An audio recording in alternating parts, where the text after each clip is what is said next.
Hello mga kasari, good morning! Welcome back ulit dito sa ating YouTube channel, dito sa ating vlogs, 4S Vlogs. Kumusta kayong lahat guys, no? So, medyo natagalan tayo mag-update or mag-upload dito sa YouTube kasi medyo busy tayo sa ibang bagay. Syempre dito sa store, sa ating FB page, medyo busy din tayo nun kasi ating win-workout. So, gusto ko lang po kayong ibigyan ng update, no? So, yung store natin is still running, thriving, and maayos naman ang lagay, ang takbo ng ating store despite na medyo tagtumal this past few days.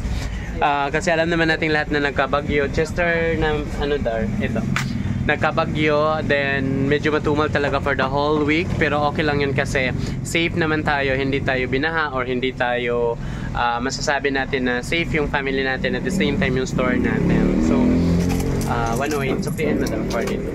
Ganun pa man dito sa store, ganun pa rin ang ating store, no? So, sabi ni customer, kahit pa paano, yung munlad pa rin naman. As you can see, puno pa rin. So, ang ating store ay lumalaban, no, sa hamon ng buhay. So, ganun din tayo, no, mga kasari, no, sa pagninegosyo kasi, either you make it or you break it. So, it's either na magtagumpay tayo or malulungkot tayo kung magpapadala tayo sa ating mga pinagdadaan. So, alam naman natin lahat na yung business natin is kaway-kaway sa vlogs yan. Yung business natin ay challenging business kasi ang dami mong kailangang kabisaduhin, iisipin, yung presyo, yung competitors, yung customers mo, paano mapadami. Despite all of that, pagka nasanay na tayo sa ginagawa natin, no, so parang ano na lang tayo, easy ng konti.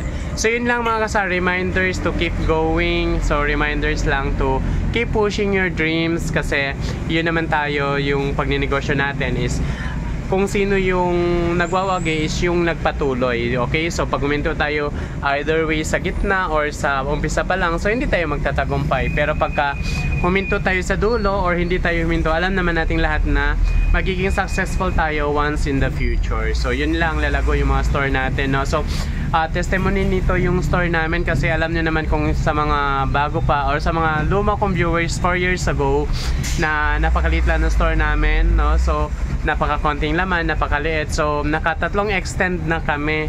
Actually yung first, second, third hanggang dun sa likod, naka-extend na kami. Kasi lumaki siya na lumaki without adding additional capital, no? So alam niyo naman yung strategy natin, no? So paikot-ikot lang ng paninda, benta, pamili, sasamahan ng utang sa mga suppliers, then so be it, itinenda. So yun, hanggang sa lumago yung store natin. Samahan ng sipag at tiyaga, dedication at syempre panalangin sa taas, no? So yun ang ating ikanalago ng ating negosyo or hanapbuhay. Maraming salamat sa lahat ng kasari na patuloy na sumusuporta sa aking vlogs kahit na medyo tayo ay bihirang-bihira mag-upload dito sa YouTube, nandyan pa rin kayo. Maraming salamat everyone. Happy selling mga kasari.